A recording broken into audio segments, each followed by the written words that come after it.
مولا امیر المومنین اور اشرف الانبیاء کا جو ساتھ ہے وہ دنیا کا ساتھ نہیں ہے، یاد رکھ۔ اس عالم میں آنے سے پہلے بھی اہل بیت اشرف الانبیاء سب کے سب ایک نور سے، اور خصوصاً مولا امیر المومنین کے لیے تو بار بار یہ اعلان ہوا انا وعلی من نور واحد، کہ معاملہ فقط یہ نہیں تھا کہ دنیا میں وہ جانشین اور خلیفہ ہیں، معاملہ فقط یہ نہیں تھا کہ وہ چچا زاد بھائی ہیں۔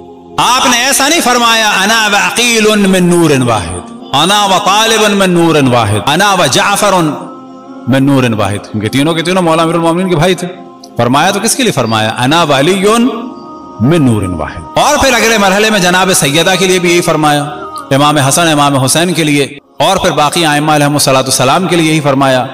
اور پھر ہم دیکھتے ہیں کہ روایات شیعہ ہوں چاہے سنی ہوں، اور خصوصاً حدیث قصہ میں نظر آتا ہے انہم منی وانا منہم، میں ان سے ہوں اور یہ مجھ سے ہیں۔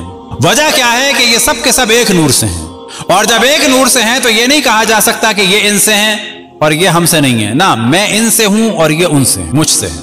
وجہ کیا ہے کہ ہم سب کے سب ایک نور سے ہیں۔ مولا امیر المومنین کے بارے میں یہ ذہن میں رہے کہ ان کی شخصیت ایک اور اعتبار سے بھی بڑی منفرد تھی۔ جس طرح سے حضرت ابو طالب نے اور حضرت فاطمہ بنت اسد صلوات اللہ وسلام علیہا نے اشرف الانبیاء کی کفالت فرمائی۔ اشرف الانبیاء کی کفالت کس نے فرمائی پہلے؟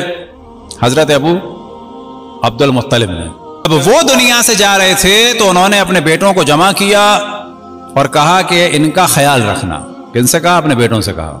لیکن جب خود اشرف الانبیاء سے پوچھا تم ان میں سے کس کے ساتھ زیادہ اٹیچ ہو، کس کے ساتھ رہنا چاہتے ہو، تو انہوں نے حضرت ابو طالب کا ذکر کیا۔ لہٰذا حضرت ابو طالب کے لیے پھر خاص وصیحت، اور پھر حضرت ابو طالب کی کفالت میں چلے گئے کون؟ اشرف الانبیاء۔ تو یہ تو سب جانتے ہیں کہ اشرف الانبیاء کی کفالت حضرت ابو طالب نے فرمائی۔ جس طرح سے حضرت ابو طالب نے حضرت اشرف الانبیاء کی کفالت فرمائی اور حضرت فاطمہ بنت اسد نے ان کو ماں بن کے پالا، یہاں تک کہ روایتوں میں نقل ہوا کہ جب حضرت فاطمہ بنت اسد سلام اللہ علیہا دنیا سے رخصت ہوئیں اور خبر دی گئی اشرف الانبیاء کو، تو آپ نے بلند آواز سے گریہ فرمایا اور کہا یا اماں، اے میری ماں۔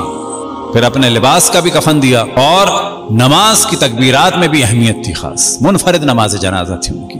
یا اماں، اے میری ماں، اے میری ماں کہہ کے بلند آواز سے گریہ فرمایا اشرف الانبیاء۔ تو یہاں تک تو عام طور پر بات ہو جاتی ہے، لیکن اینن یہی کام اشرف الانبیاء اور جناب حضرت خدیجہ سلام اللہ علیہا نے فرمایا مولا امیر المومنین کے ساتھ، کیونکہ مولا امیر المومنین کو اشرف الانبیاء نے کم سنی ہی میں گود لے لیا تھا۔ وہ فقط چچا زاد بھائی نہیں تھے، اس عالم میں بھی نور کے ساتھ، نور میں ساتھ تھے، اور جب دنیا میں آئے ہیں تو اشرف الانبیاء کفیل مولا امیر المومنین تھے، جس طرح سے اشرف الانبیاء کے کفیل حضرت ابو طالب تھے۔ اور پھر ہم دیکھتے ہیں کہ جب ایک جانب نور سے پھر کفالت بھی فرمائی، ابو طالب کی کیفیت دیکھتے ہیں کہ وہ رسول اللہ صلی اللہ علیہ وسلم کو بچانے کے لیے اپنی اولاد کو ان کی جگہ سلاتے تھے۔ پھر ہم دیکھتے ہیں کہ مکے میں اگر اشرف الانبیاء نے کسی کو اپنا بھائی بنایا تو ہر آدمی کی فطرت اور طینت اور اخلاق اور کردار اور گفتار اور دوڑ کی رفتار کے حساب سے سب کو بھائی بنایا۔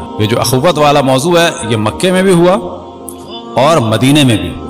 مکے میں ہم دیکھتے ہیں کہ اشرف الانبیاء نے اگر کسی کو اپنا بھائی بنایا ہے تو وہ مولا امیر المومنین ہی کو بنایا ہے، اور اگر مدینے میں دیکھتے ہیں تو وہاں پر بھی جب یہ سلسلہ شروع ہوا تو وہاں پر بھی ہم دیکھتے ہیں کہ مولا امیر المومنین ہی کو بنایا ہے۔ اور جب اپنی وصایت کی بات ہوتی ہے تو وہاں پر بھی ارشاد فرماتے ہیں کہ مولا امیر المومنین کی منزلت کیا ہے، کہ جیسے کہ جناب ہارون کی منزلت جناب موسیٰ علیہ السلام۔ تو پہلا مرحلہ واضح ہو جائے کہ چاہے روح رسول اللہ صلی اللہ علیہ وآلہ وسلم ہو اور چاہے جسم رسول اللہ صلی اللہ علیہ وآلہ وسلم ہو، ہر اعتبار سے جو قریبی ترین ذات تھی مولا امیر اشرف الانبیاء کے، وہ ذات تھی ذات مطہر صدیق اکبر فاروق اعظم یعصوب الدین امیر المؤمنین علی ابن ابی طالب۔